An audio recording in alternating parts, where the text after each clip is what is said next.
Hey, good morning. Welcome to the SLDC Board of Directors meeting, December 18th, 2025. We have quite a crew here today. This is end of the year. Happy holidays to everybody. Why do we have a roll call, please? Sure. Director Arnold, Present. Alderwoman Clark Hubbard. Here. Director Gilbert, Here. Director Koenig, Present. Director McBride,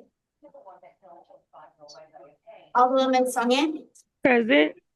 Director Spencer, Present. Director Young, Present. and Chair Halls. Here. Hey, thank you very much. May I have a motion for the approval of the minutes from November 20th, 2025 regular board meeting? So moved. Second. Director Arnold. For the minutes. Aye. Sorry. Yes. You Alderwoman. didn't hear me. Oh, I'm sorry. Alderwoman Clark Hubbard, Aye. Director Gilbert. Aye. Director Koenig. Director, Alderwoman Sonia, Aye. Director Spencer, Aye. Director Young, Aye. and Chair Halls. Aye. Thank you, Laura. Resolution 25, SLDC 1051, approving and authorizing the executive director of SLDC to allocate up to $4 million in new market tax credits for the module building system project. Bill? Thank you. Good morning. Can you hear me? Yes. Great. Thank you. Before I launch into the resolution, I have a brief update about the awards announcement that we've been expecting really since mid-October, and the government shutdown sort of derailed what we were hoping would happen several months ago. But we do expect the decision on the $10 billion award announcement any day, and certainly by the end of the year. Which leads me to a year-end deadline that we have at SLDC with our new market program. We have in the past written up loan funds in our application. They've been well received by the Department of Treasury, and we've been winning allocations, with that as a component of the application. The loan funds have been great for us. We've made 52 loans to businesses, and this is outside of what the LDC, the local development company, has done, and other entities at SLDC. With $52 million of allocation, we've been able to lend $82,300,000 to these businesses. And so there's a lot of follow-on capital we've been able to provide, and just leveraging, the allocation into much bigger capital for small business. So it's been really well received by Treasury. So we signed up again to do another loan fund 2 years ago, and our deadline is the end of this year. Well, we couldn't get a bank interested in being involved in providing the leverage. So we had to pivot quickly into doing small quickies, which is what the requirement is. Loans of $4 million or less and 60 months or less as far as the duration of the loan. So last couple of months ago, we made a loan to H&H Metals, and that was for $4 million. And so we have to do 10 million by the end of the year. So we have 2 more today that we need to get approved for, so as to satisfy that small quickie requirement by the CDFI fund. So I'll launch into the module. And we're seeking for module building systems $4 million in allocation. And essentially, it's for working capital and equipment purchases.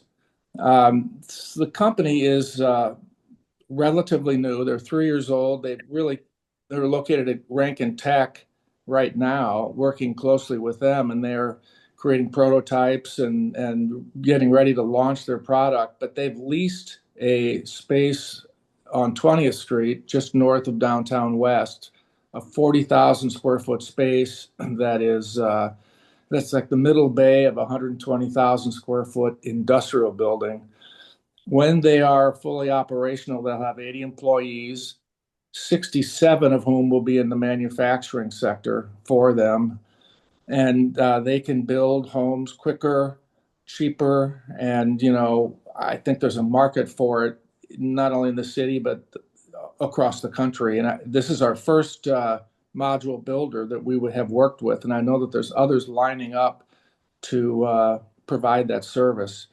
Mark Turnbull is the owner of the company, and he is with us this morning. Mark's been working with us really for 3 years. He's moved here from Canada, and he has been really working very hard. And we're excited to see him finally, open up his dream facility. But certainly he can be more passionate about what he's planning and really what his path has been to this point. So I'll turn it over to Mark to provide some more background and take questions. Thanks, Bill. I appreciate it. As Bill said, my name is Mark Turnbull. Honorary Canadian now an honorary American living here in St. Louis. And yeah, I founded Modular Building Systems specifically to support marginalized communities. They're not heading through that natural. Oh, can anyone hear me or no? Am I cutting out? Now we can hear you. Okay, perfect. Yeah, I just got some feedback there. Yeah, I specifically founded my company to directly support marginalized communities like North St. Louis. And my first trip down to St. Louis was in December 22, and I met with Rankin at that time. We sparked a partnership right away. And then afterwards, I drove around North St. Louis and my heart broke. And I read into the history of North St. Louis, the redlining, white flight, disinvestment made me very mad.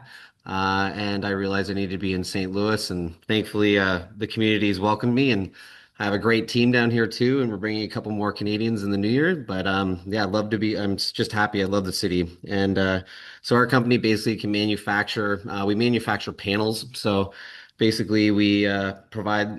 Obviously the goal is for affordable housing, but we're actually going to do better quality, quicker. We reduce a lot of the labor, reduce a lot of the waste, and our construction timeline's about 50% quicker and then 30% cheaper with better quality. So we hope to make a huge impact, not just in North St. Louis, but St. Louis in general, working with nonprofits such as the Urban League, Young Voices with Action, Justine Peterson, and who's the other one? There's one more I can't remember right now. But yeah, we're just really excited to be here, and we would love to have your vote of confidence. And we're ready to show you guys what we do up in Canada and how we build up there and make an impact here. So yeah.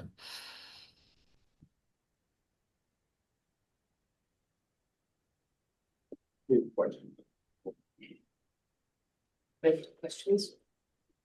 Mark, maybe I'll just a comment, and we've talked over the years, but it seems Sure. like you're the first one that's actually working towards building a product in St. Louis that can be for St. Louisans, by St. Louisans. Correct. I build affordable housing, and my pricing right now on stick built is about $250 to $275 a square foot. It's almost unattainable, even with subsidies. So I'm really Correct. excited to see you produce the product and bring that product to St. Louis City. And thanks for your 3 years of work. For people that may not know the history, you won a couple of awards over a period of time, brought that idea to St. Louis, and now we're seeing that progress. So I think it really shows how, how supportive the St. Louis City can be to people that want to come and invest and take risks in our communities. 100%. And I have no problem being a poster child in that situation for future to draw other entrepreneurs here, because it's been incredible, to be honest. You guys made me feel at home right away and connect me to the people that I needed to talk to. And, and on my end, I just, invested my life savings initially into this company, and it's just incredible to feel at home here. So I just want to thank all of you again. Yeah.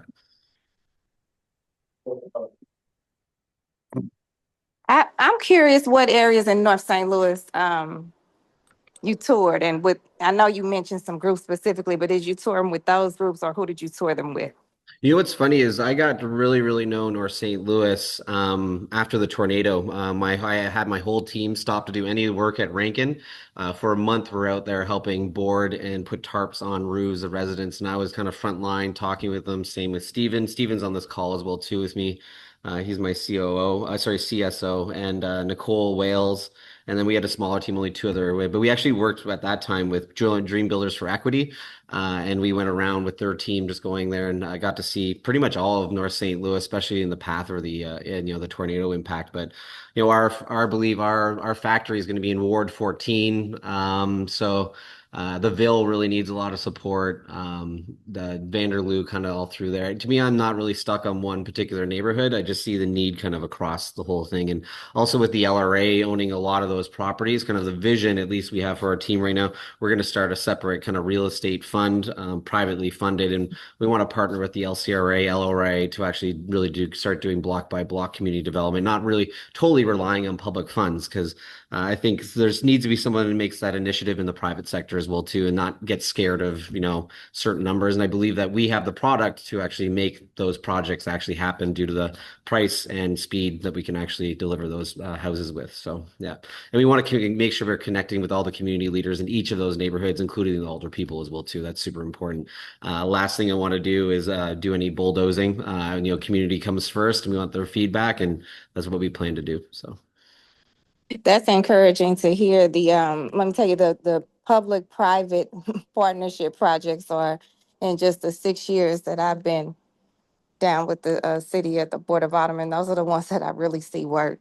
And they're the Yeah, ones that I see work um, efficiently and most impactfully and in the shortest amount of time, which makes a difference now as we are going upon 7 months. And the other thing I'll just add, I know you mentioned about wanting to work with the older persons, but for me, it's more important that you work with the communities, for the sure. neighborhood organizations, the foundations, the people that have been there on the ground and have lived through what they thought was worse than a tornado, and then a tornado hit and Of ripped the course. Band-Aid on everything that they had been doing for decades. Yeah. So I thank you, and it's nice to connect with you this way, and I look You forward to too. connecting with you in the future.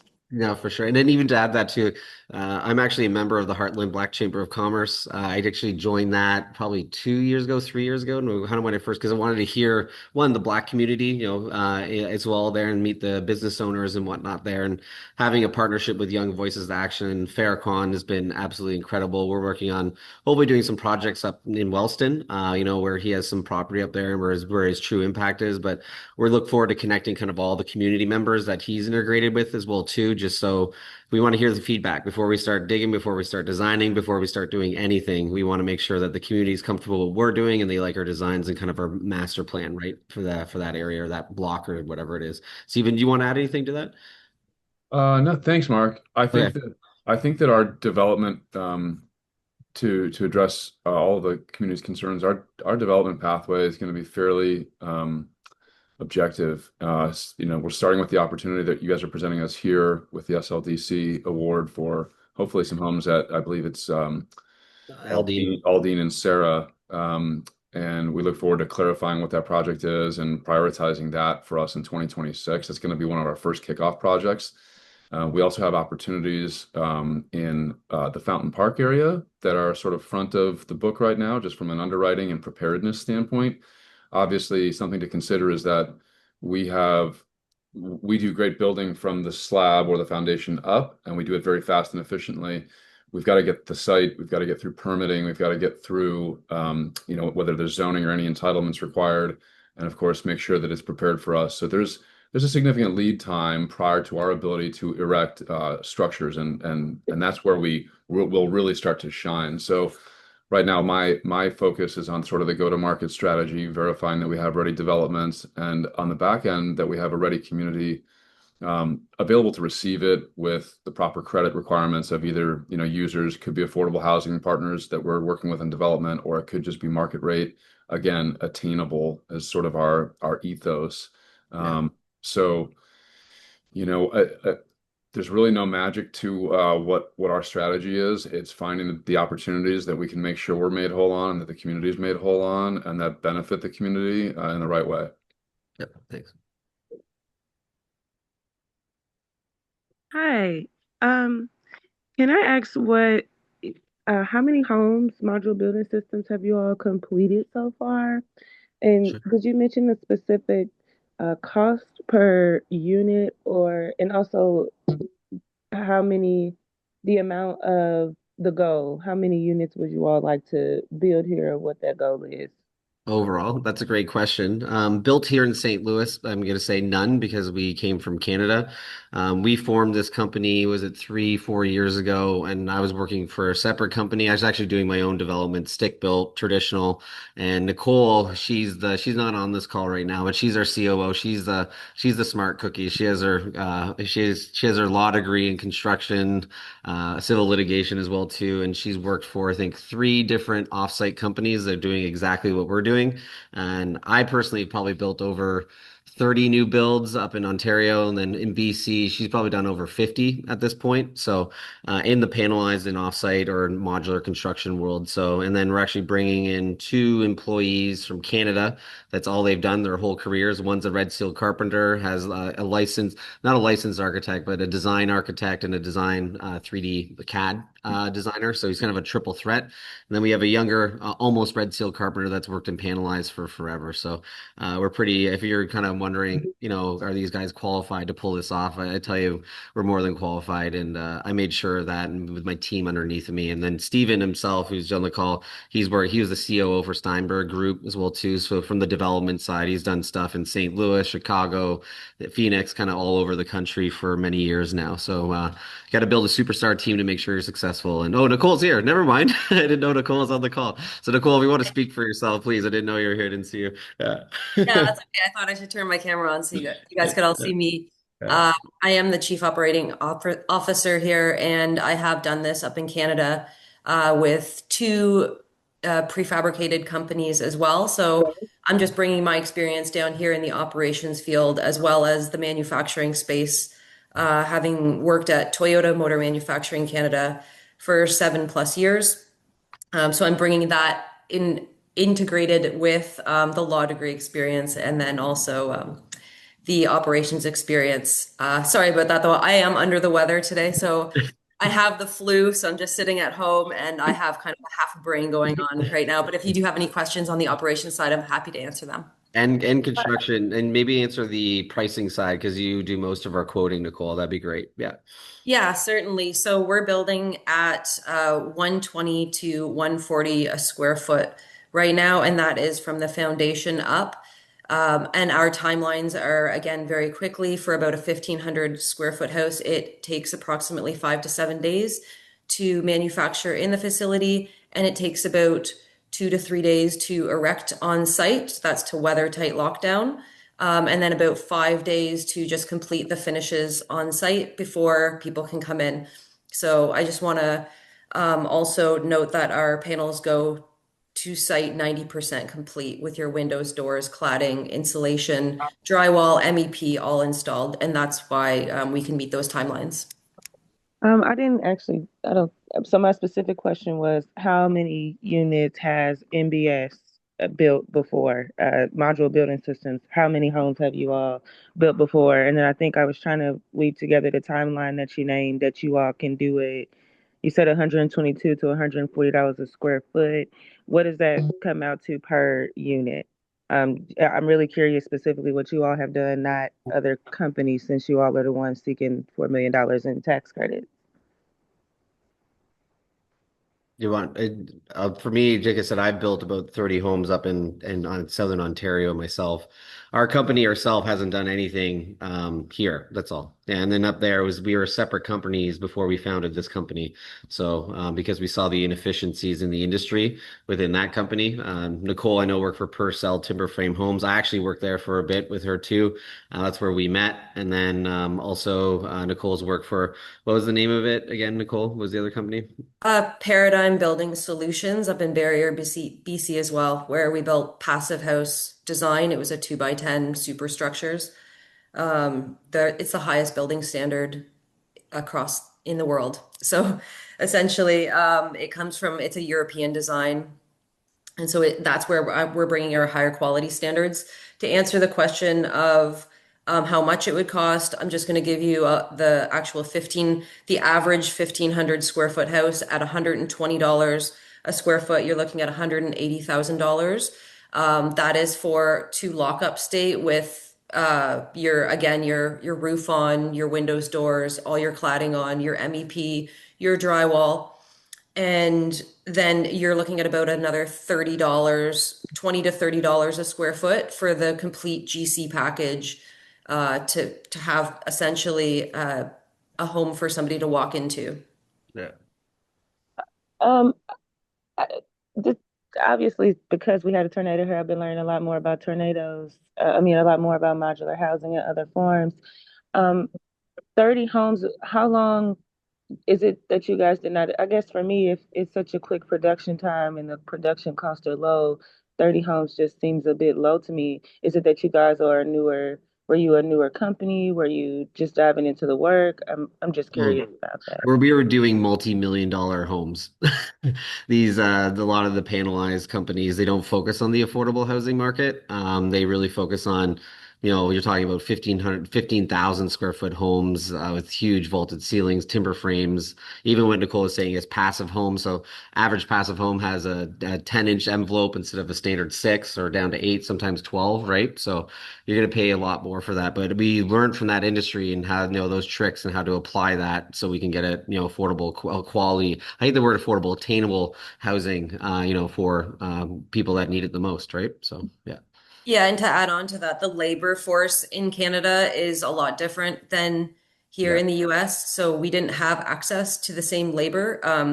Even regular stick-built homes were having a hard time getting framing crews on site because there just isn't the labor force there to meet the demand in the trades that they're needed there in order to build out the homes. So that's where if we can build more homes here, because if we need to sub out those to whether it's other GC crews that are, in the community, we want to be able to support those crews as well with work so that they have jobs to be able to look to and they're not getting laid off. And also we will be creating some of our own crews as well. But it's all about how many crews that you can create on site. We can only build as fast as our crews. We can build a lot faster in the factory. So we could build far more than 30 homes a year in the factory, but can we put those out into the real world, into On site. Yeah, on site where the crews can support? Yeah. Um, And then I also too, how quick is the city in their permit process? That's a huge thing too, right? So, yeah. I guess I guess this question is maybe not for you all. Maybe this question is more for Otis or those on the SLDC team who reviewed just these projects and the proposals. I, I, I'm just where we, in terms of the folks who applied and were interested in this, were there not any companies like modular production companies that were based here within our ecosystem and who, um, have experience here already? I'm just curious about, again, no shade to the folks in front of us. I appreciate the work and what they share, but I'm just curious about the existence of folks who already kind of do work within our ecosystem here, or just more about maybe background information. I know sometimes there are, subcontracts between companies and just different reasons why we land where we land. So I'm just curious if I can get some of that context. So, this is Otis. So, before I arrived, the LRA was already in motion with, trying to find, companies that could do the work. And so there was an RFP that was sent out, and I'm gonna allow Shelton to explain the process that we went through. But generally though, most of the modular companies that we have spoken to are looking for guarantees from the community and from the city on the number of bills. And so one of the things that we know that in order to help facilitate the rebuild that we have, that we need a company that is willing to locate here and build and respond to the contractor's need and community needs. And so this company is here wanting to do it. They went through a rigorous process of review and due diligence. I am going to allow Shelton to speak to the review and what happened. Yes, thank you, Otis. And I'm in the back of the room, so I'll use my answer. Stand up and get a little closer. Sure, so I'll go. Thank you. So to answer your question, Director Sonnier, and I think we're jumping from now the new market tax credit resolution. Don't go there. I don't want those tied together. I want you to just speak to the process. So the process, in terms of housing and in terms of, selecting a qualified firm, the RFQ process initially that we began in 2024 actually was out to the development community at large. And so that was not just St. Louis, but that was nationally. And one of the requests and requirements was that the response included a development team. So that meant including an architectural firm, an engineering firm, or both. It included having a developer that was going to select a general contractor, and also neighboring and partnering with a strong partner who could actually lead community engagement and explain to the community and the city what modular construction even is, and how it's being used in other cities. And so I think to answer that directly, there wasn't a sufficient base of firms that responded, just as Otis indicated, that were willing to, one, relocate or form a development team without either some form of guarantee or some form of financial input that could be sustained. And so through the responses, we've convened selection committees who've reviewed every response and scored it in terms of the requirements of meeting a development team and actually doing the construction in a timeline that is consistent with modular development. And I think there's more that we can elaborate on when we get to the resolution that is before the specific $3.25 million. But just to explain the process of selecting, I think that this will be the first formal St. Louis-based modular development team. And with that, I think we're all happy and excited to see what the team can do. Yeah. Process, the selection committee and then substantial award. That's the part I want you to explain. So the process when selecting any developer or development team is that, again, there's a selection committee that is formed in this specific process between St. Louis Development Corporation, the Planning Design Urban Agency, as well as the Community Development Administration. And so that is a joint agency effort. The team, again, reviews the responses in accordance with each specific RFP or RFQ. From there, their selection committee makes a voting decision and moves forward to the substantial awards committee. That committee is comprised from a representative of the mayor's office, as well as the board of aldermen, and as well as the comptroller's office. And so, again, these responses are very well vetted. How many were there? When we go back to the resolution for housing development, there were 11 firms who actually responded to the RFQ. From there, the selection committee actually chose 5 firms, which were the top firms, to submit an RFP to. And then from the RFP, we actually received 2 responses from development teams, of course, Module Building Systems being one of those as a responded, and Built Wise Structures being the second respondent. So essentially, what's occurring is that there were only 2 responses that were qualified and presented to the agency to go through the selection process and to make a voting decision on. So are you kind of saying that, like, essentially because the requirements for the RFP or the RFQ were just require so much information up front with the engineering firms and things, that this was the only company that applied that was qualified? There were 2 responses that were qualified responses. Those were proposals that were submitted.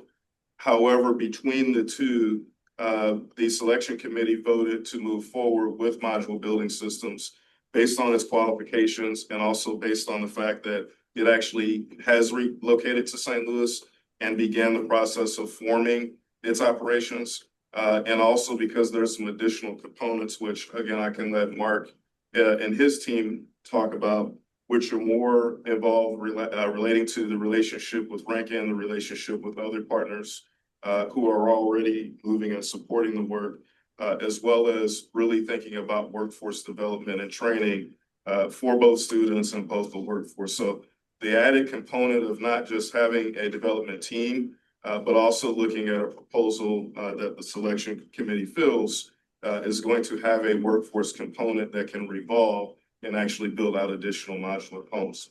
I'll turn it over to Mark to answer any of those specific. Sure. Yeah, we actually, oh, go ahead. Sorry, due to our partnership with Rankin Technical College, and we sparked that my first trip down here in December of 22. Big focus for me is getting young kids back into the construction trades and not getting stuck in that, bachelor's loop and having hundreds of thousands of dollars in debt.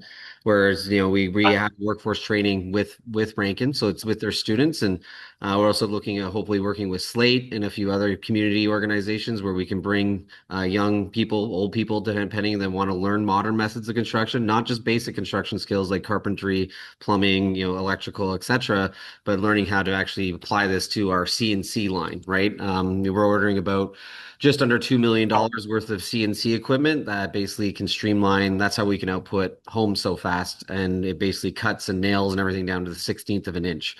That's how much quality we'll be putting in. So Nicole's really going to be heading up with Shannon Gudenheim from Rankin. And our goal is, in the next year or two, actually have a certification in modular construction right here in St. Louis with Rankin, accredited program. And that's kind of our end goal. But, honestly, selfishly for us, we have a perpetual labor pool, and then the community gets the bigger impact by actually training these students in, advanced manufacturing and also construction at the same time. So that's a big vision for us and what we want to try to accomplish, along with affordable housing, along with the economic development, along working with the community to help revitalize and bring equity back to North St. Louis. So, yeah.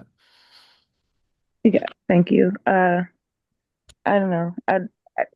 $4 million in tax credits without like necessarily a house produced just makes me a little leery. But maybe can you speak to some of your subcontract work and your subcontract plans on like how you kind of plan on carrying the work out and like local contractors you'll be working with? That would help. I'm just a bit leery right now. Yeah, that's fair, Ms. Sumner. So essentially, yeah, we have like I said, I'm a member of the Heartland Black Chamber of Commerce. I've engaged with a lot of subs within that community. I think there's about 500 members there. There's also, there's tons of companies available. I would like to like Nicole and Steven speak more to this because they're more on the development side and construction side. But if you want to guys go ahead, kind of fill those gaps. But go ahead. Yeah. Sure, I'll jump in here quickly to try to answer your questions. We will have an objective bidding process to verify that we can meet the project timelines, that we can get our foundations installed, that we can get the site prep done, utility locations done. This is all work that I've done many, many, many, many times. And I know Mark and Nicole have a lot of experience with this, from the general contracting, from beginning to end, to lockup and certificate of occupancy. So from a complete project standpoint, there's no shortage of experience and capability and history among any of us.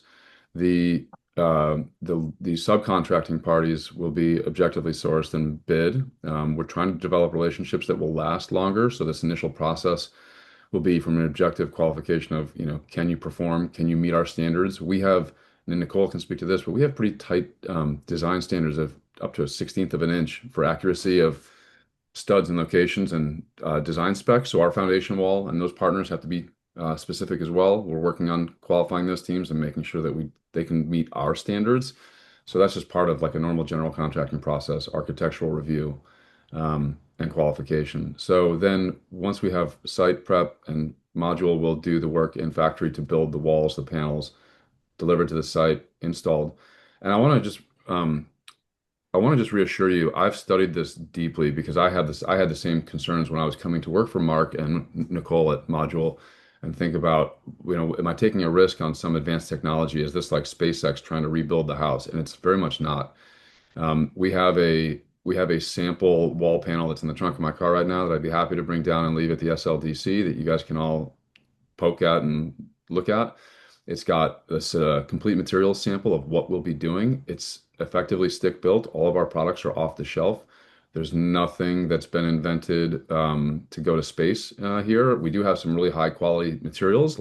We'll be using Rothoblast, which is our barrier, our moisture barrier, vapor barrier stuff that has mechanical properties. It's a far advanced solution to Tyvek, but these are normal materials that are available to the open market. So again, there's no real secret sauce we have other than our manufacturing efficiency. And that's what if there was one thing that I was concerned about in the beginning was can we manufacture? And in talking to Nicole and qualifying her experience and seeing the assembly line that we have ordered from Triad Equipment and all the work that we'll be doing, I can promise you that it's not exactly magic, but it's going to have a great effect. It's efficient.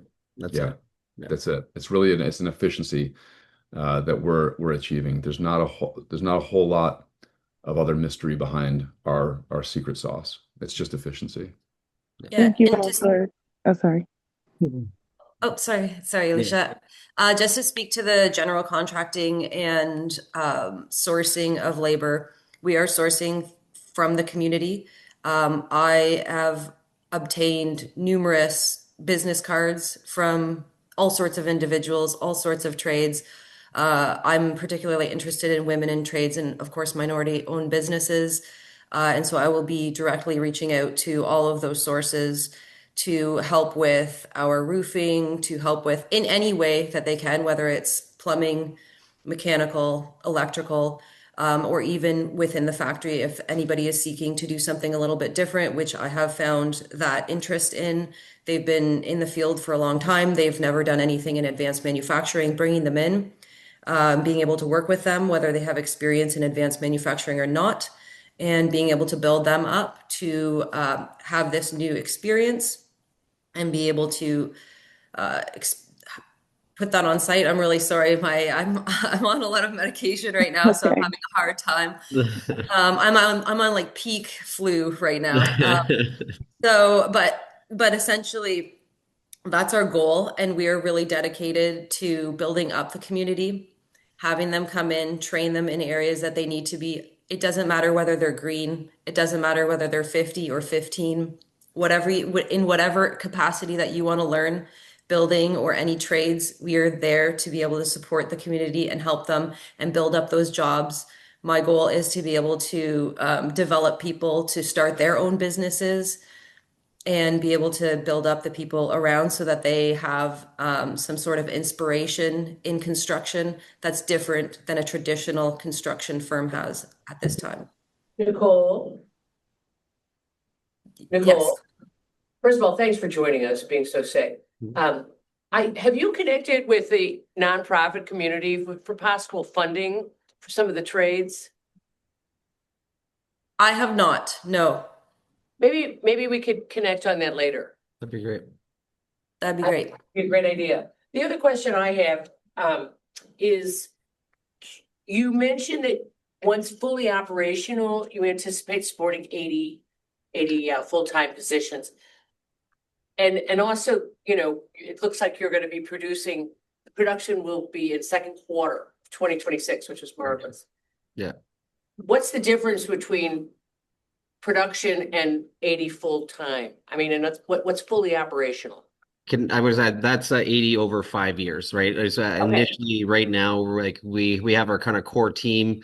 We're bringing 2 other Canadians. They're going to be hiring about 10 to 12 local St. Louisans that are going to be working on our factory shop floor, and that's only one shift on our line, right? And if we scale as we plan on doing, adding a second or maybe third shift, that's where the hiring numbers go up, and then we look.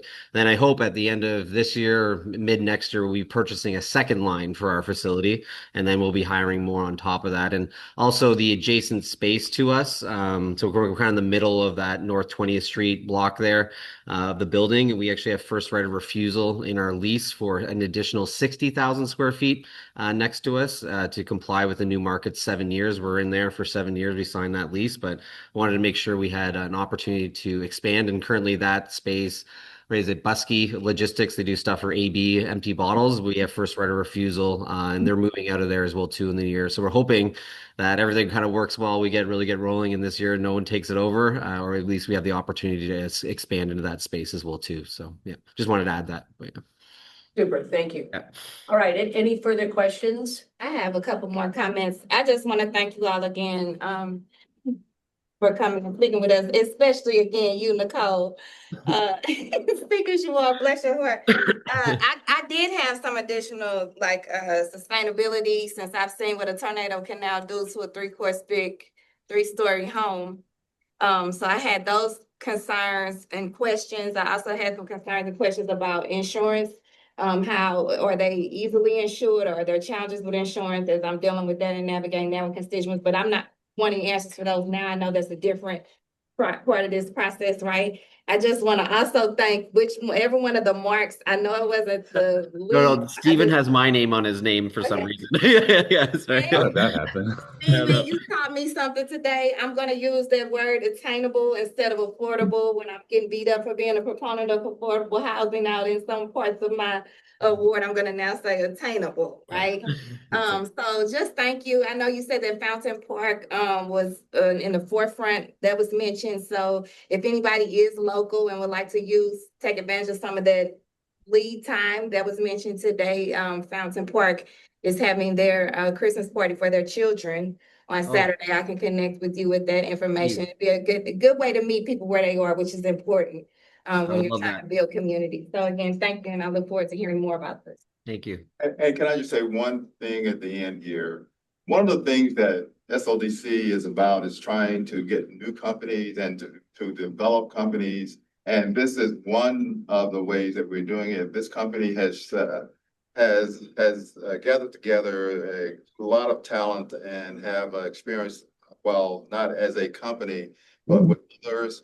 I think that one of the things that we need here in St. Louis is a modular builder who is building and fabricating the product here and can respond to the marketplace. And so I think this is absolutely one of the better options for this board as far as expenditures of those funds. Thank you, Otis. Appreciate those words. Thank you guys so much for coming. Are any other questions? This is just one last question for Otis. This project will have to be compliant with ordinance 71962, which is our prevailing wage ordinance. Yes. Correct. Everything we do complies with the ordinance.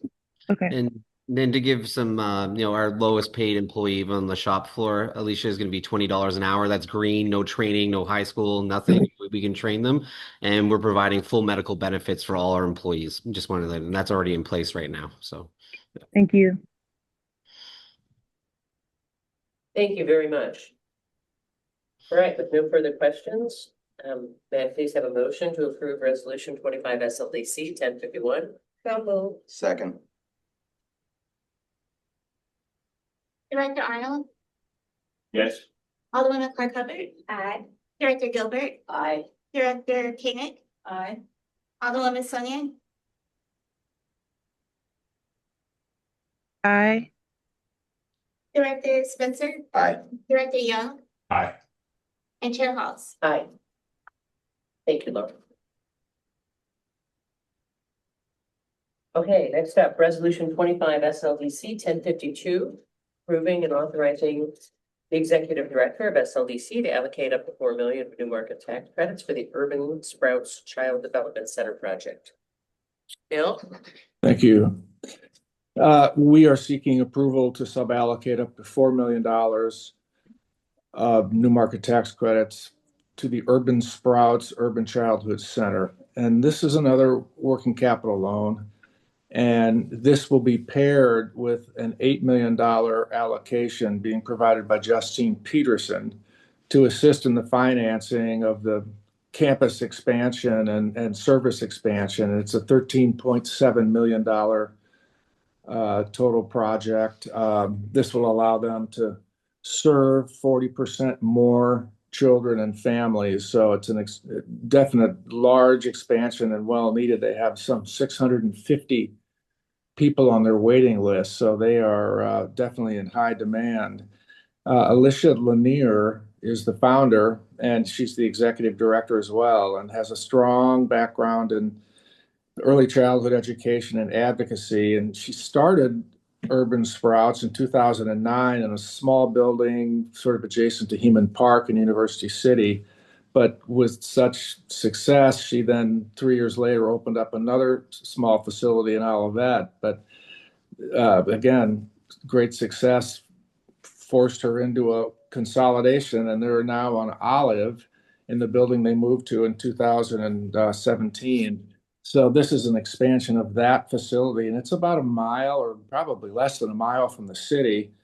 And I know that there's a very strong connectivity with the city and city families, and I think at least 25% of children are city residents. And so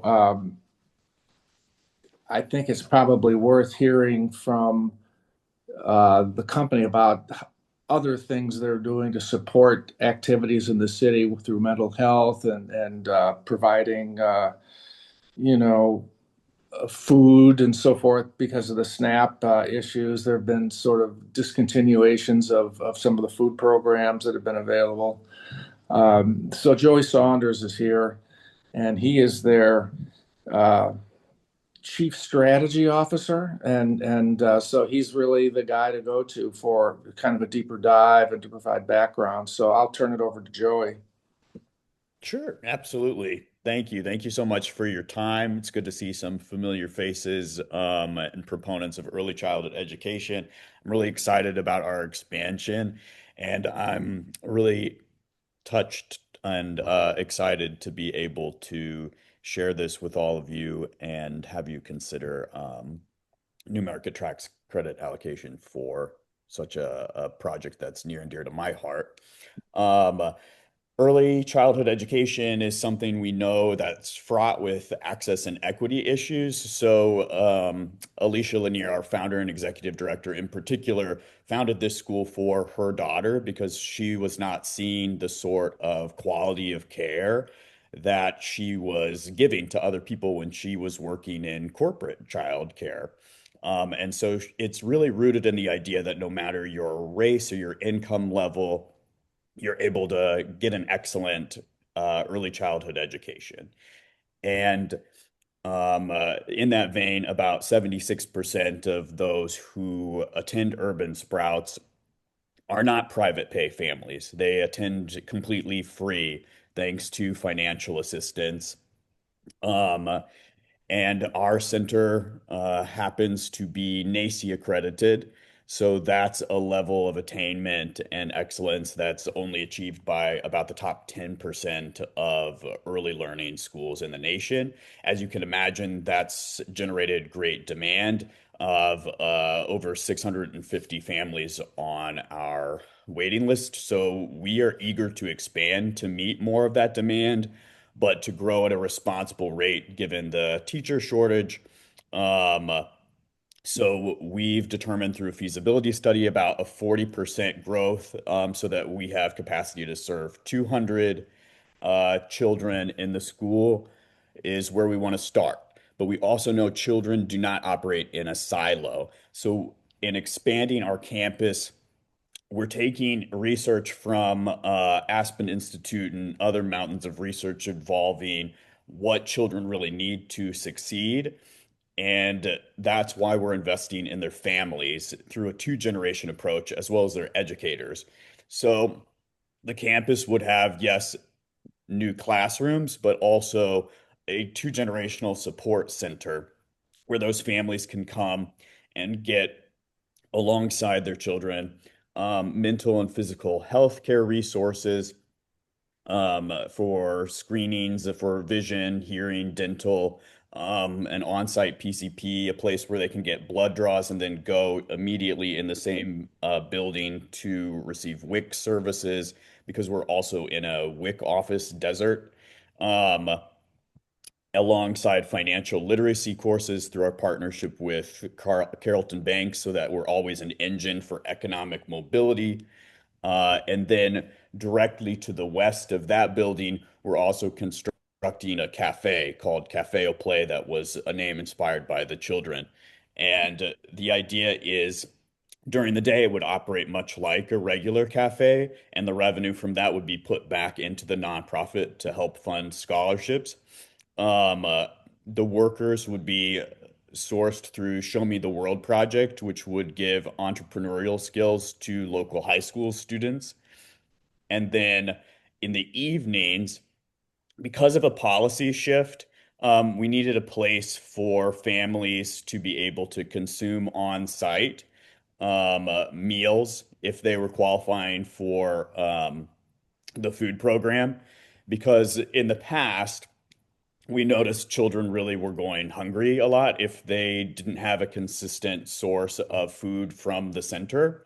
And during the pandemic, that was thrown into uncertainty. So Urban Sprouts, in a partnership with Nourish, constructed a food program that actually quadrupled our operations. And between 2021 and 2023, we served about 3.2 million meals. Much of those were to families in the city. Now we'd be able to continue that food program because there was a policy shift where you have to be physically on site in order to consume those. So that's why the Cafe au Play is part of that expansion, is to integrate that expanded food work. Now, since we have 650 children and families on the waiting list, we know that this is a systemic issue, and we don't want to have a scarcity mindset about that, which is why we have a community of practice that also goes out into the region, um, including into St. Louis City, where in partnership, thanks to funding from the Mental Health Board, funding that exists in no small part thanks to many people who are on this call and in that room. Thank you very much. Um, uh, we're able to support the teachers and children with social emotional learning and making sure that children that through ASQ screenings that are showing developmental or emotional differences are able to get the services that they need to attend kindergarten school ready. So that's everything at the 10,000 foot level in a big nutshell. But I'm happy to field any questions if anyone has any. Thank you so much. Absolutely. Thanks for your work. Does anybody have any questions? Bill, just a technical question. There isn't anything in our award that prevents us from doing these credits outside of the city. That's correct.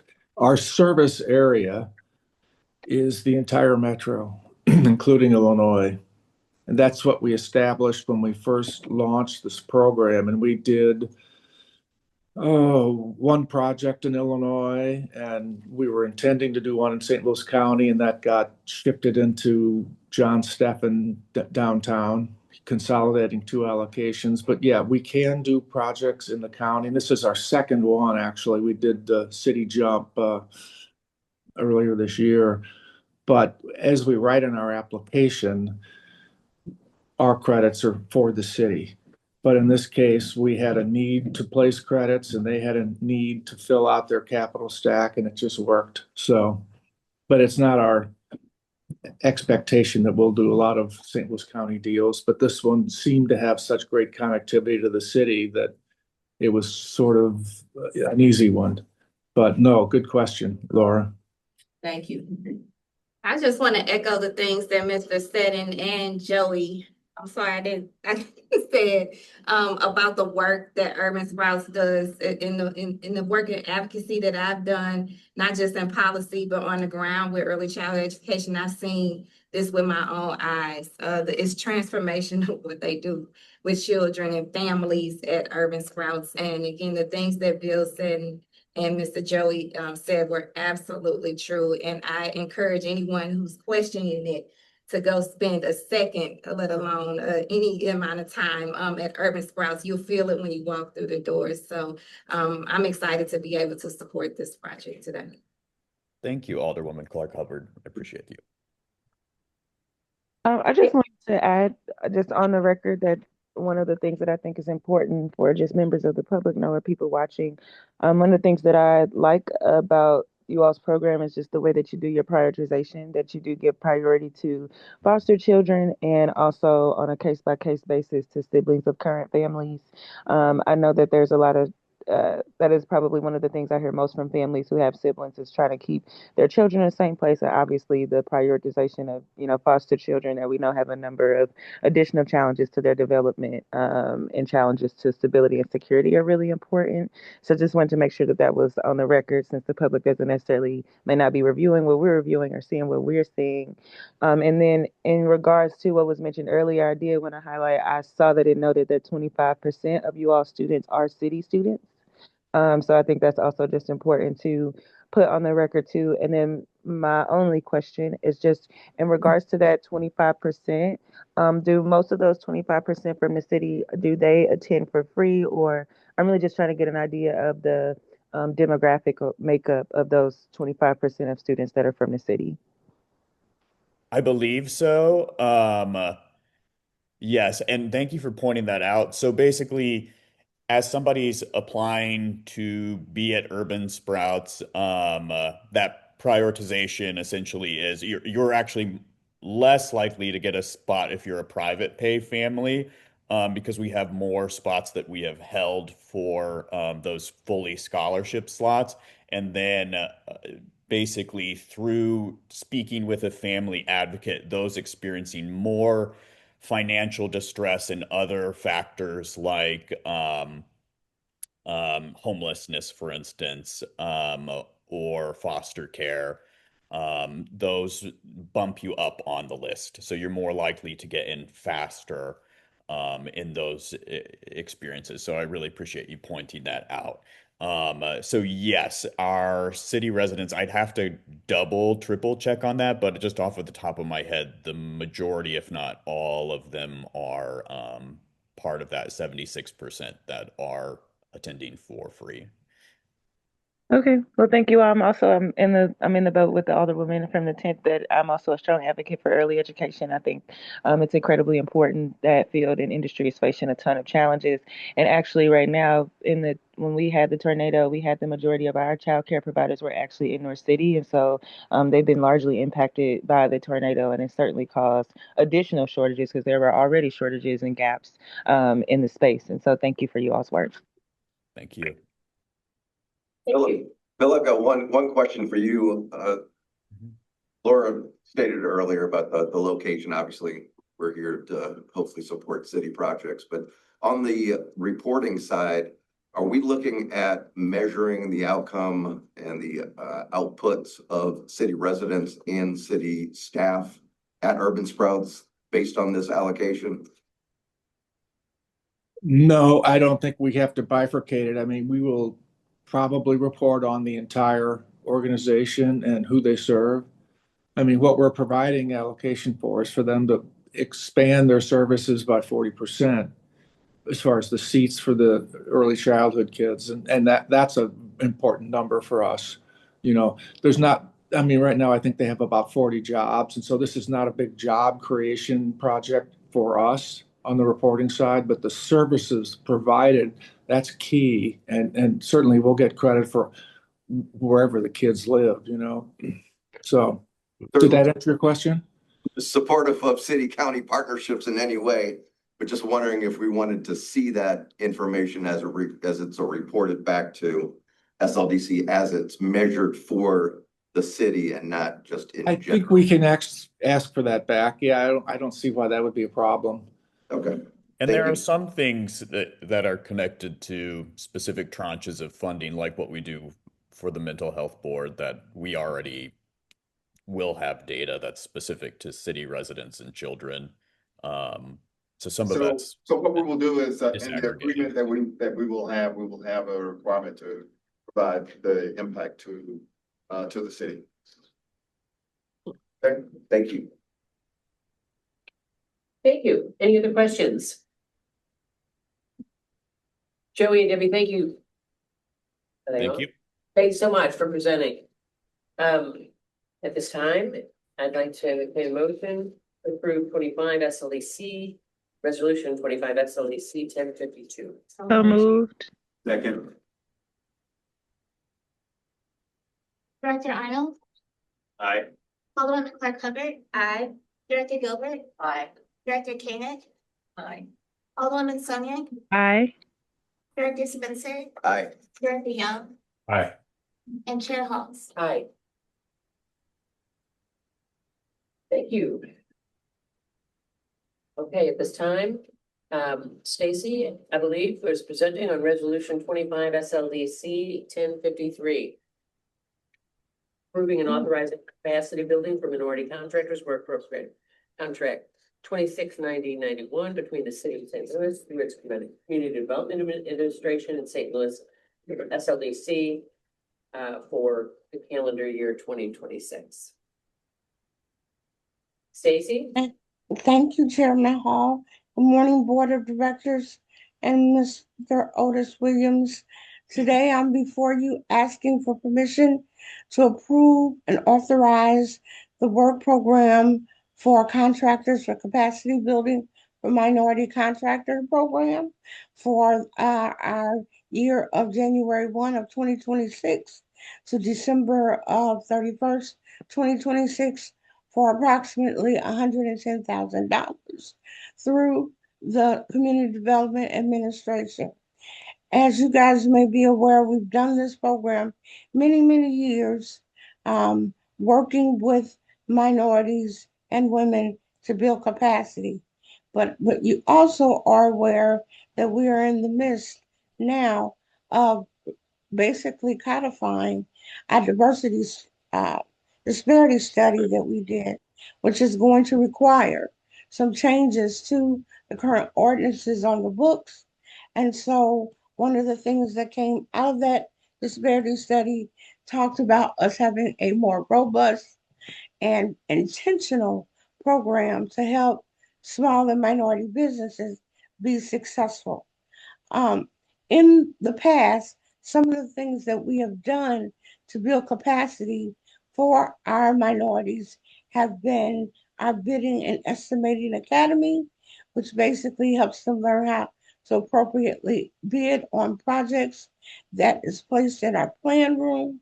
They have access to software from PlanSwift to RS Means to do their actual bidding, which is housed at the Northside Economic Empowerment Center. We also do what we call our meet and greets for those newly certified MBEs and WBEs so that they get familiar with the bidding and estimating.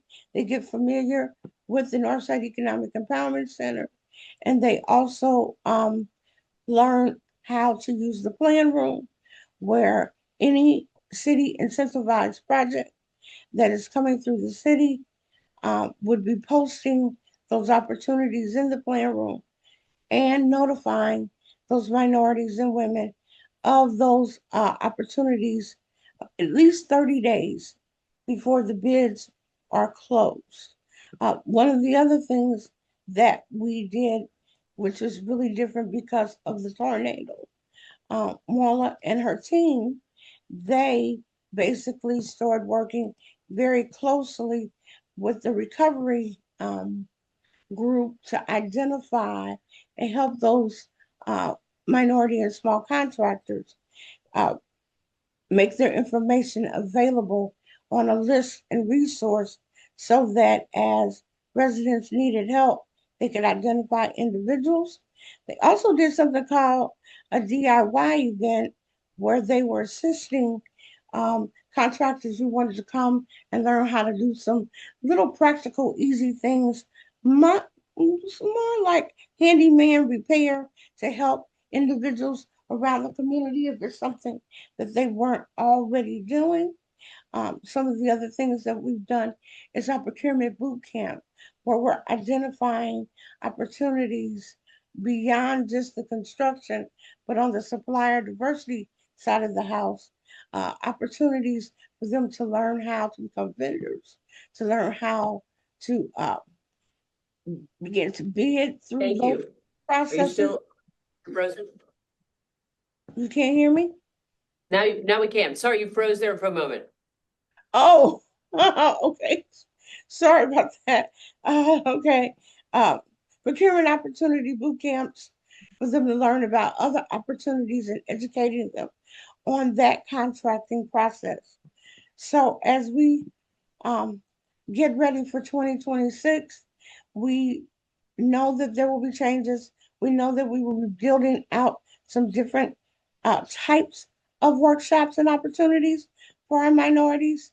And so we're glad that we're getting this resolution before you early so that we will be prepared. So we're seeking permission to move forward.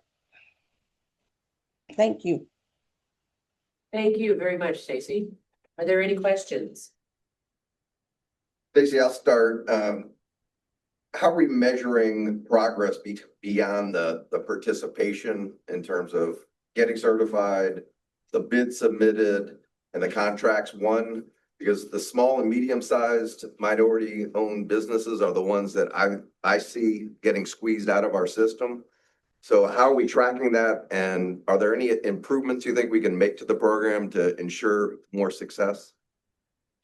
So we don't want to, so we know we're going to lose some folks probably through this ordinance and what it looks like and what that looks like. I don't know what that number is, but the most important thing is the services that we provide.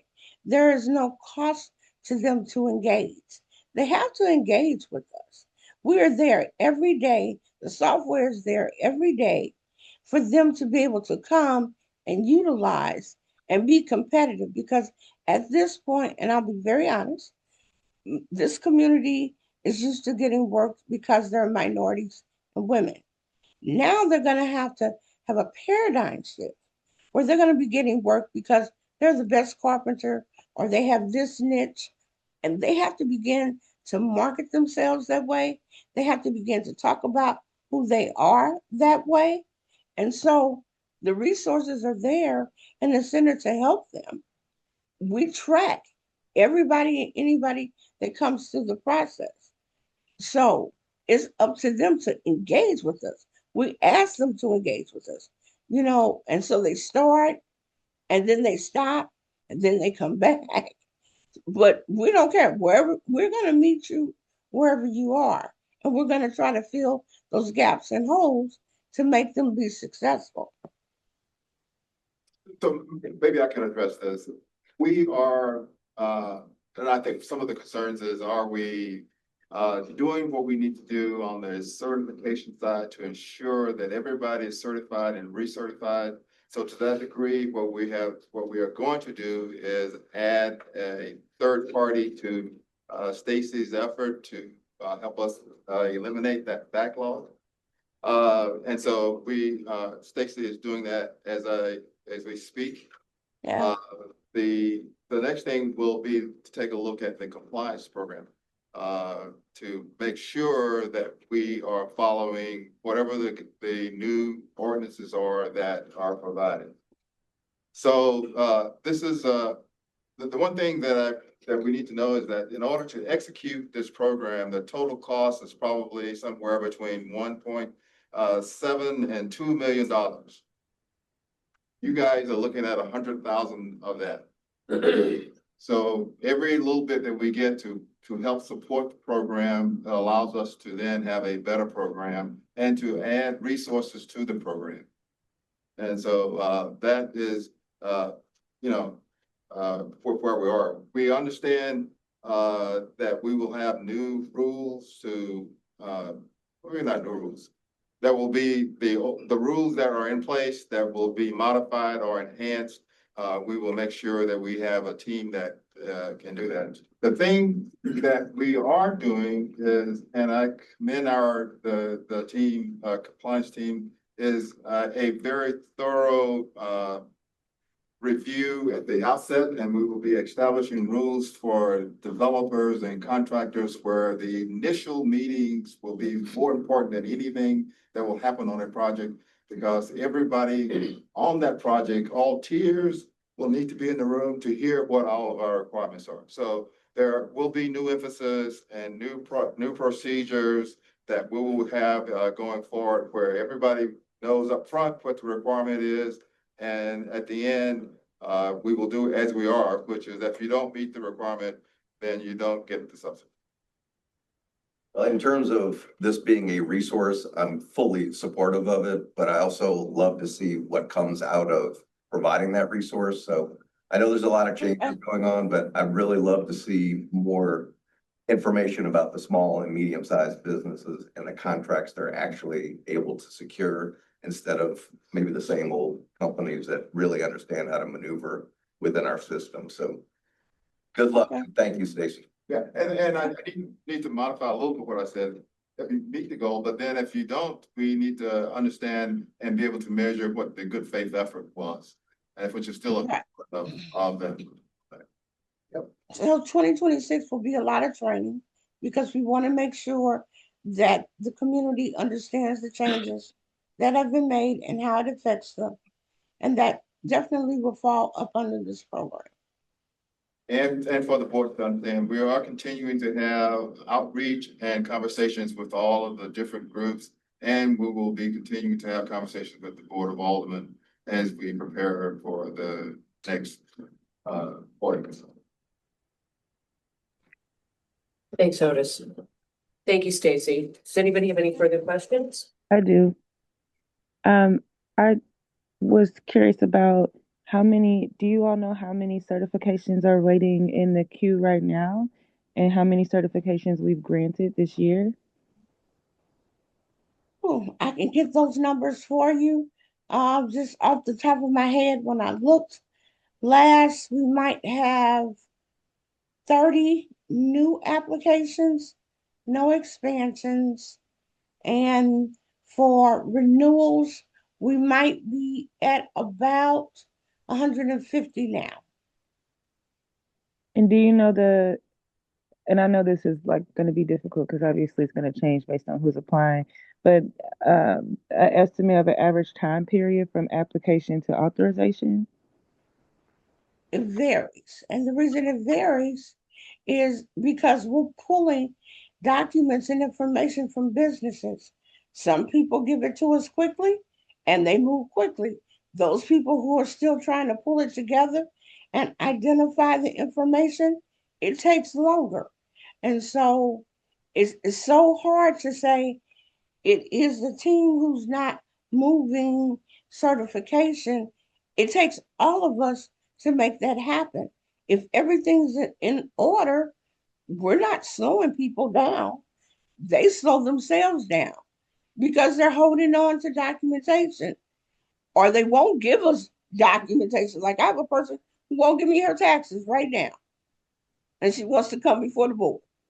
Mm-hmm. So what do? So she's been sitting there for 60 days to come to the PRC, and it looks like we're holding her up. We're not holding her up. She needs to give us her taxes because it's required so that we can move her. But nobody sees that happening in the background. All they see is that she's sitting there for 60 days. So Thank you. All right, so let's stop that one there and there is another question. Yeah, and this is my last question. Just I know it notes that you guys have been doing like 4 quarterly meetings with at least 15 new kind of certified businesses in this way. And I was just curious about the turnout from that, or any other, just what the outcomes from those meetings have been, any feedback you've gotten from those businesses. You mean like out in the community feedback to us? It says that you all conduct 4 quarterly meet and greet sessions. Oh yeah, that's what right.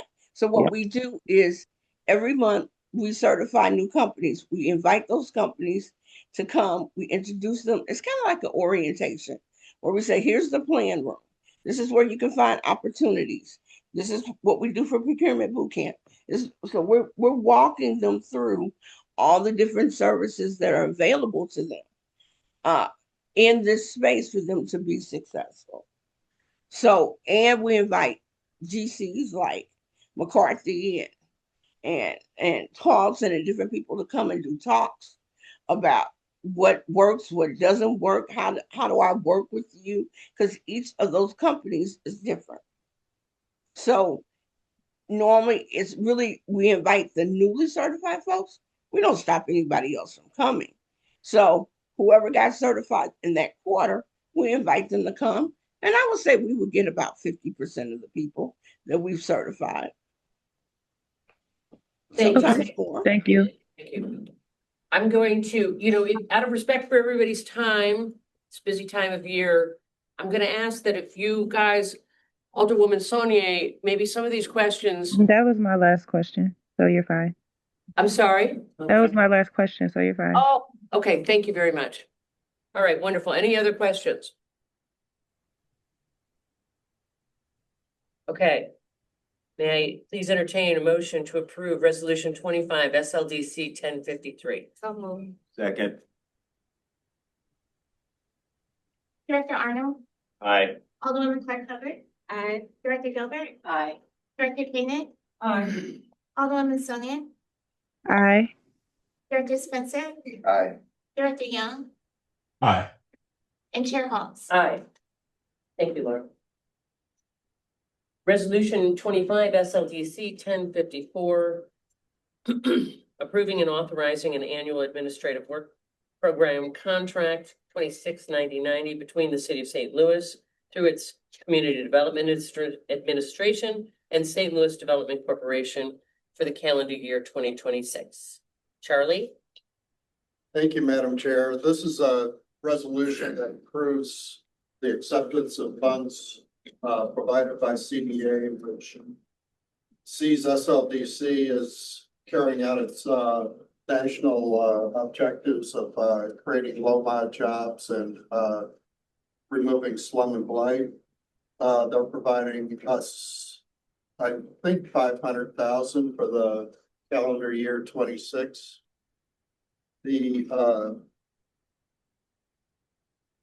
That provides about our current personnel budget is approaching $10 million, so roughly 5% of that. But that budget, to get to that budget, is a patchwork quilt, and these funds help out quite a bit. It would be our ultimate long-term objective to wean ourselves off the CDA funds for administration, but it is what it is. It's been as high as where they funded up to 2.5 million, I think, in the 1990s, but their federal allocation was probably 35 million, and now it's 20 million. So this would be accepting those funds, entering into a contract, and providing the continued service that we do. Thank you very much, Doug. Any questions? Okay, may I please have a motion to approve Resolution 25 SLDC 1054? Second. Director Arnold, Aye. Alderwoman Clark Hubbard. Aye. Director Gilbert. Aye. Director Koenig. Aye. Alderwoman Sonia. Aye. Director Spencer. Aye. Director Young Aye. and Chair Halls. Aye. Thank you very much. Next up, Resolution 25 SLDC 1055. Shelton Anderson is going to present approving the selection of an infill housing development firm to develop new modular housing units on vacant LRA and our LCRA properties. Yes, thank you, Chair Halls. Appreciate it. And thank you, SLDC Board Directors.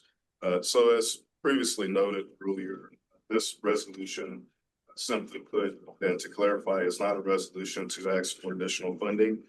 This resolution is actually included in the SLDC housing development pool, which the board has previously approved LRA SLDC moving forward with issuing both a request for qualifications process as well as subsequently a request for proposals to develop modular housing. This is an initiative that has been in the works for nearly 2 years. And with that, the teams that are comprised as a joint agency include St. Louis Development Corporation, the Planning Design Agency, and the Community Development Administration. The goal has always been to really think about what are the key challenges when it comes to building housing. And the top three are speed, cost, quality. And so the request for proposal directly address targeting development firms who could really respond to those three. And then also thinking about the community and really the sensitivity around development in St. Louis, and a firm that could actually move forward with community engagement as a part of their first step in the process. And so this resolution will approve selecting the firm Modular Building Systems that has indicated in this proposal that it can construct at least 10 modular housing units. As a part of that, the subrecipient agreement and the grant requirements is that the homes be built either for sale or for rent for those who are in between 30 to 80% AMI. And so I think as Mr. Turnbull addressed earlier, the goal is to build attainable housing. That's actually, again, something I think that we've thought about in terms of really getting the public and the community to think about the issue, but also what can be attainable for housing stock, and to do so before the end of 2026, which is the requirement of the grant. So I will turn it over. I think we've probably vetted this one enough, so let's ask the board if they have questions. So I have no further comments, but we'll yield to the board for any questions. Are there any execution risks, and how are you mitigating that in terms of getting this product built in place? Yeah, from our side, to be honest with you, the really in our factory, there's really no risk. We have some really great processes, CNC equipment. I think the biggest concern would be the permitting process with the city, how long that will take.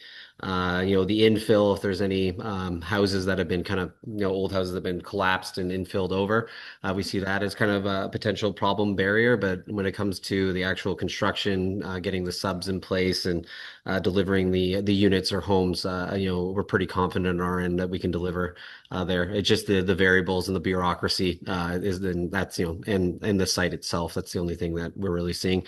I don't know, Stephen, if you or Nicole, if you want to add anything to that. Yeah.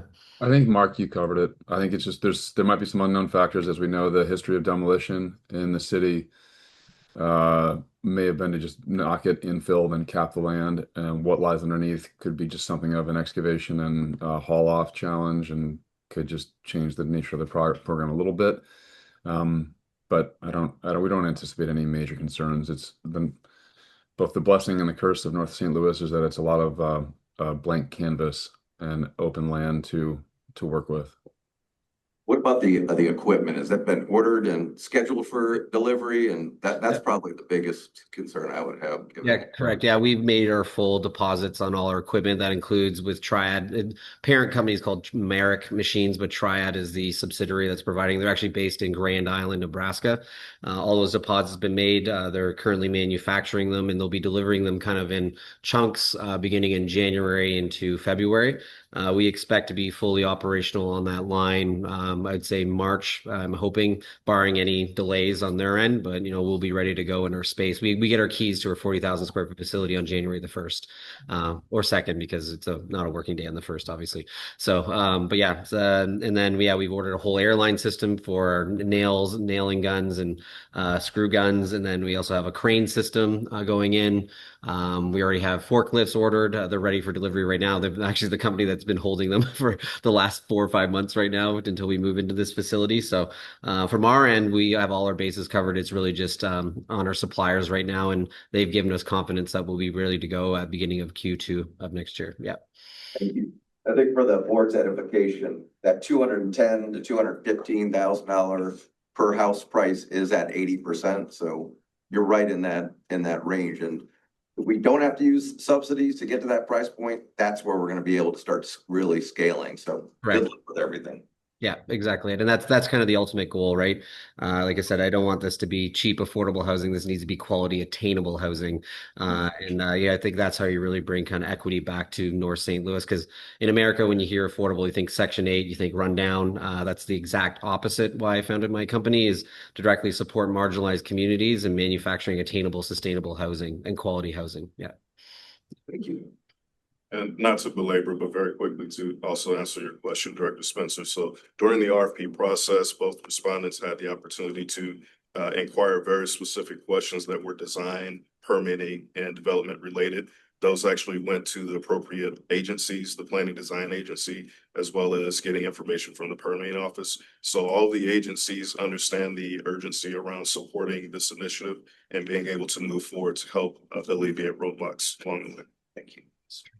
And one thing Director Spencer want to add too is vision for the city as well too is, get kind of it's part of this program, I believe too. Shelton, correct me if I'm wrong, but, to create, 30, 40, maybe up to 50 different subset of plans that are pre-approved at the city level. That way we don't have a lot of basically delays and roadblock, at the permitting and building level, knowing that even us or even other modular companies from around that want to use those plans, that we can get everything down to a 16th of an inch and it's a whole system. So, we can actually deploy, hopefully, the dream is, thousands of units, right? That we can deliver over a couple of years, 3 years, whatever that looks like, and really get housing and bring equity back to that North St. Louis community. So, yeah. I just had one question. I see this is coming through ARPA funds. That's correct, yes. Okay, and so we know that we're kind of on the clock for spending ARPA. It sounds like, this particular initiative is, kind of a streamlined timeline. So we feel comfortable that we will meet the ARPA deadline by allocating to this initiative. We are, that's correct. I can let the firm speak to that, but part of the modular construction is that instead of doing it in phases 1 through 5, which is typical for most building construction, these phases are done all at the same time, and they are constructed in modules. So just as Mr. Turnbull indicated, these are units that are built at 90% or so construction before they are actually even placed on site. And I think he did mention that, and then I don't want to think that, zoning and all the things that have to happen that are, on the city side that might slow them down would cause any kind of delays and put that at risk. That's correct. We've had the appropriate conversations with the agencies who are all aligned. And again, this is a joint agency initiative, and planning has been a part of that process. Thank you. Any other questions?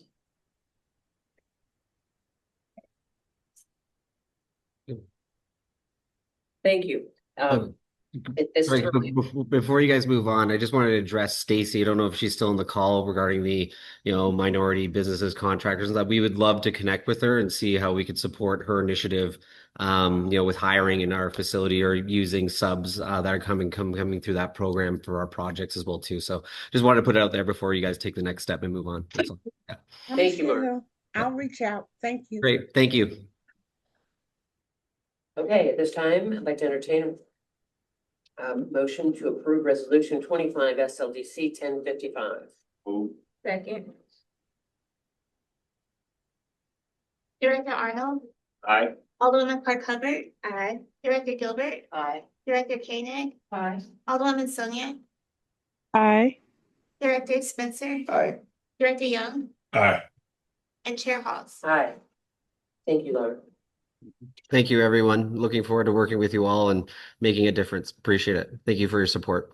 Thank you. Thank you very much.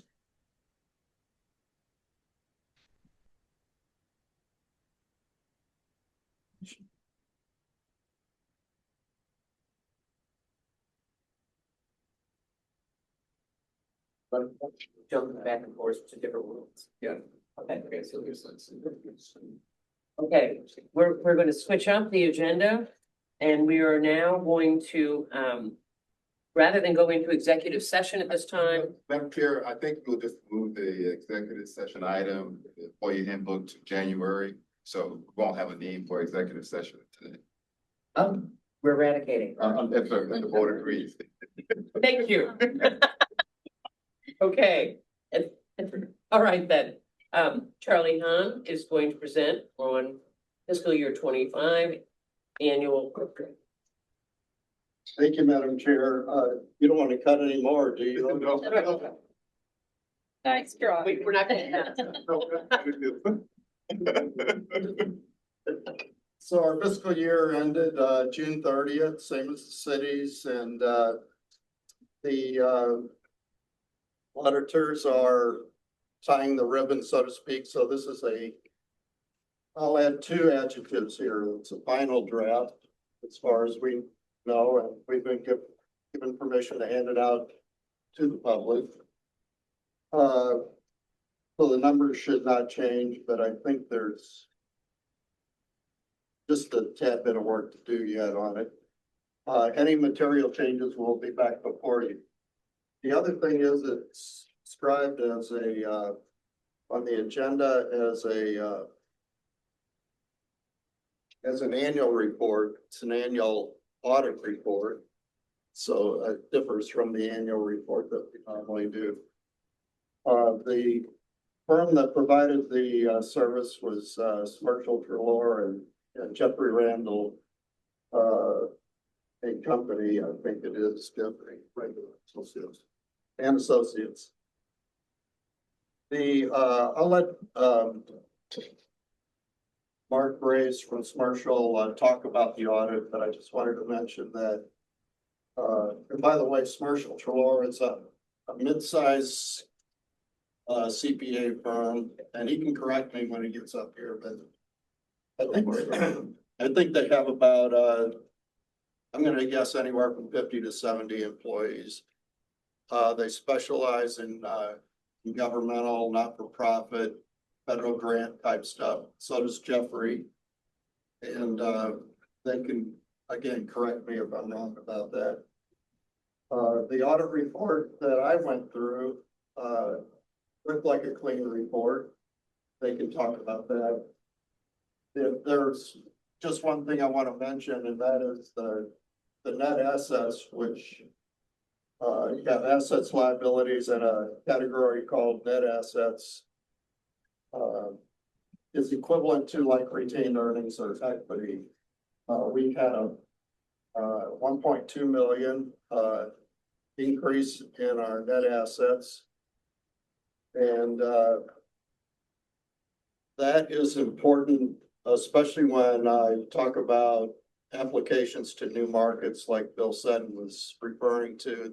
That's a critical category as far as the Treasury's review of our application.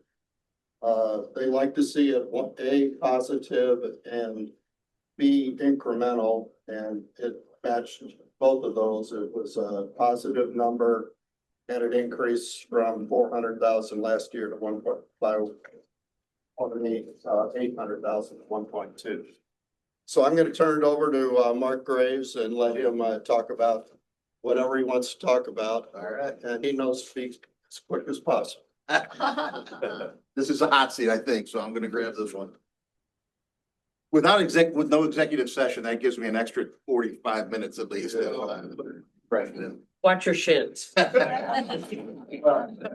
We appreciate the board allowing us to be here again. My name is Mark Graves. I'm the partner of Marshall Trelaw. I probably shouldn't tell you how long I've been doing this, but it's been quite a while. So I've been with the firm 30 years. We're in the 50-person range at this point right now, but that's a pretty decent number, I would say.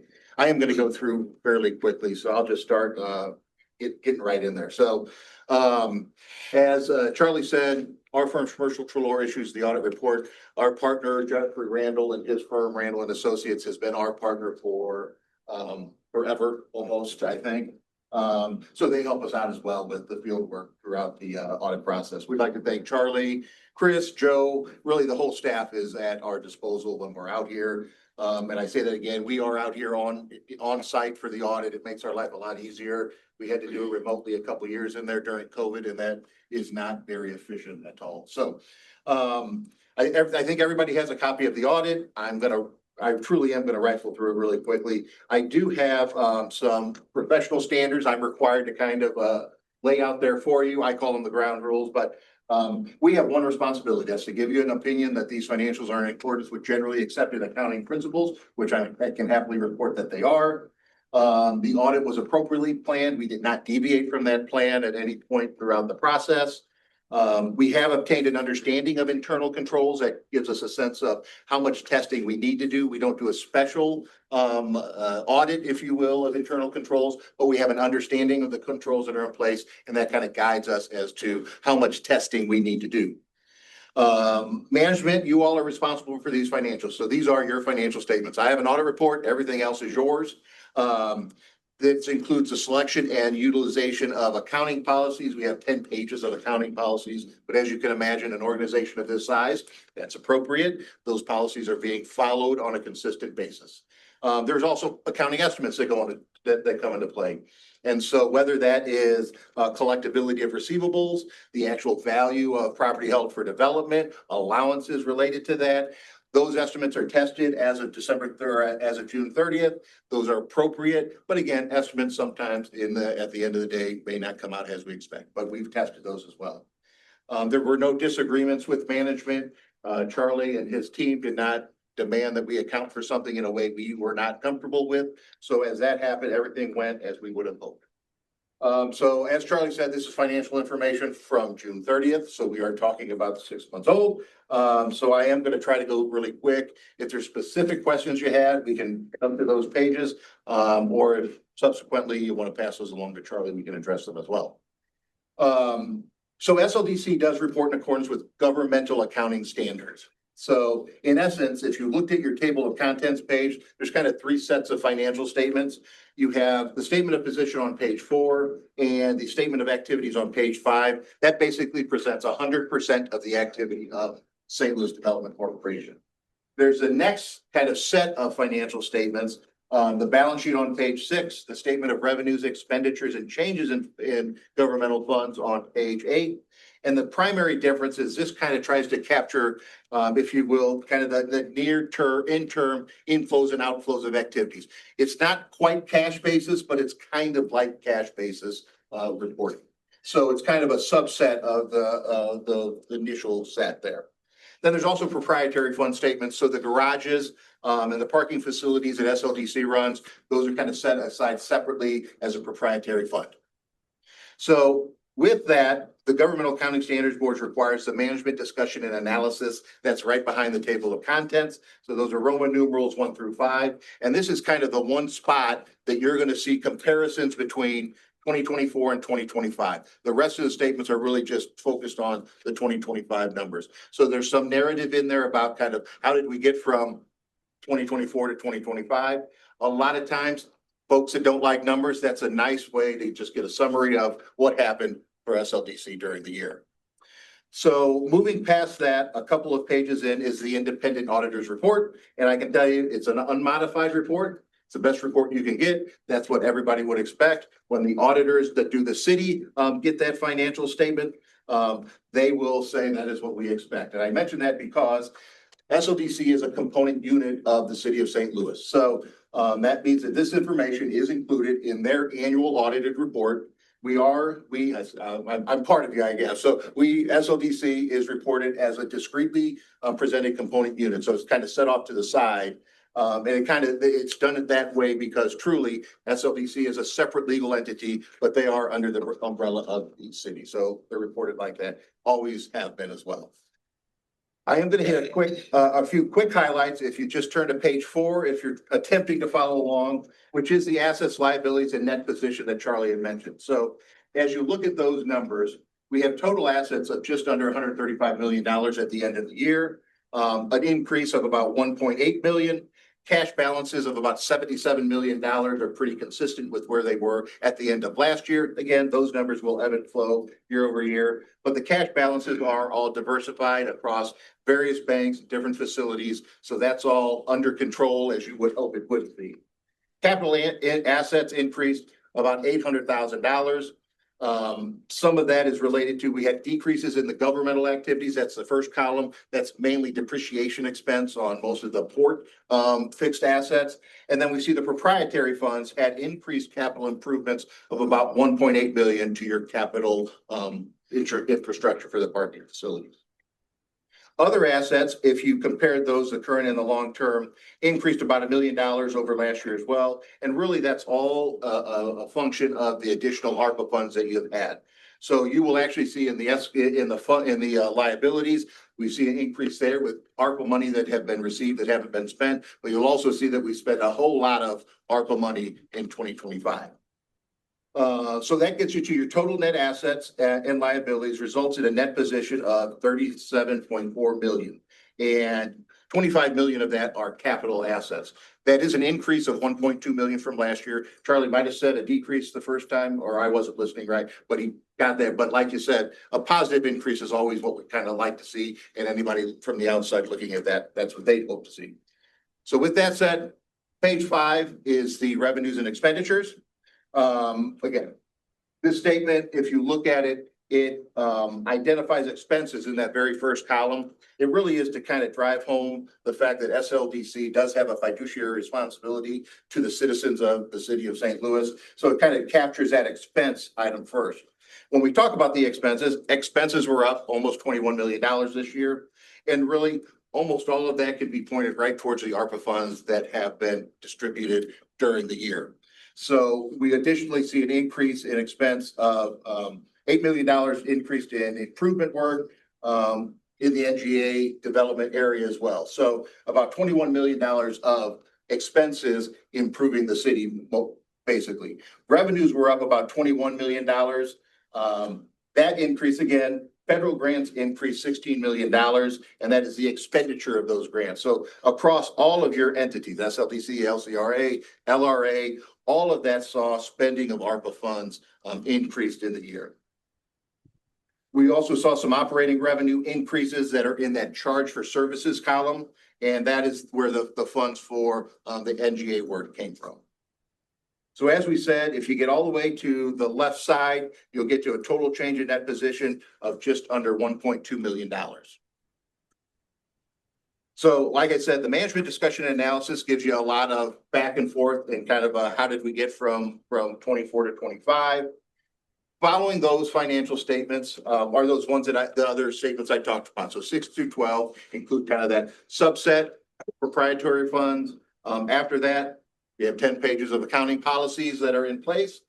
We have another 10 pages of footnotes that break out in more detail. So if you said, well, what is really in this one number? More often than not, there's a footnote that breaks that out. Long-term debt's a classic one. You have a bunch of different amounts of debt. Those are broken out in the footnotes for you.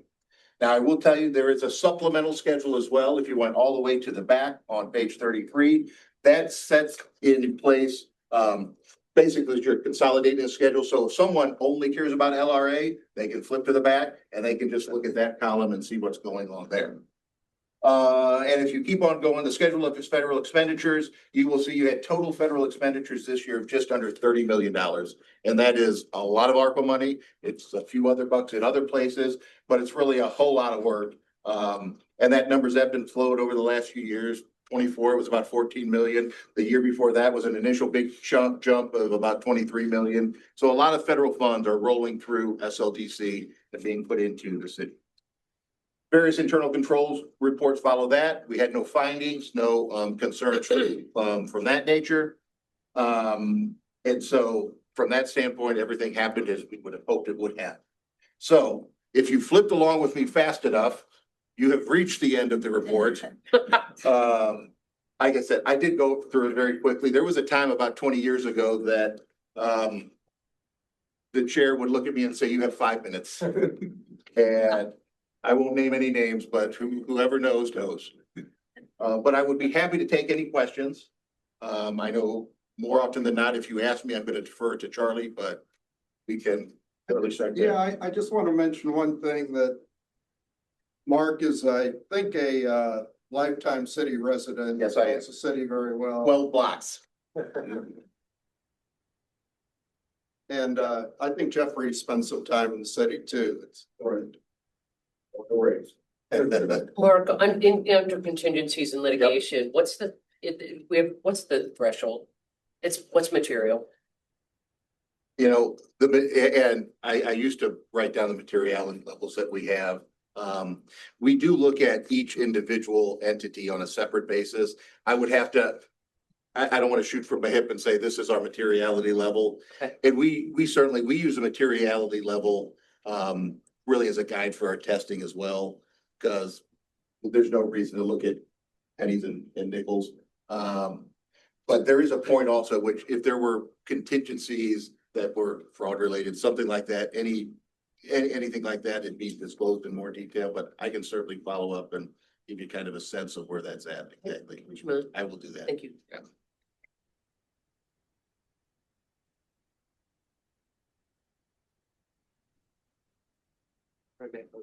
Any other questions? One question about business type activities, maybe it's for Otis or Charlie. We know the ARPA money is a big part of these budgets these last few years, but are you guys have any concerns about the business activities like developer fees and bond fees and other things that may impact our budget going forward? Yes, because one of the key things that we are concerned about is the pipeline and whether projects are there and whether they will there in the future. And so as you can see, over the years, a significant component of our budget was in fact fees. Another key component has always been new markets, tax credits and the fees associated with that. And so all of those are key. We monitor them. Obviously, we will be looking at workarounds, but so as we are aware, there will be some volatility and total personnel. You know, so as the operating function goes away, we know that we will adjust based on the availability of funds. And I think those personnel that are funded through that program are aware that that program sunsets. But we will make adjustments along the way based on funds available. But it would be very significant for us if we are able to increase the activity within the city. And that will be a definite contribution to the overall budget and the ability for us to do a lot of other programs. Thank you. Any other questions, comments? Mark, thanks so much for presenting. It was super fast, I think. I hope that's okay. I could do more detail, but. Okay, our next regular board meeting is scheduled January 15th. I wish everybody a wonderful holiday. May I please have a motion to adjourn? So moved. Everybody likes them.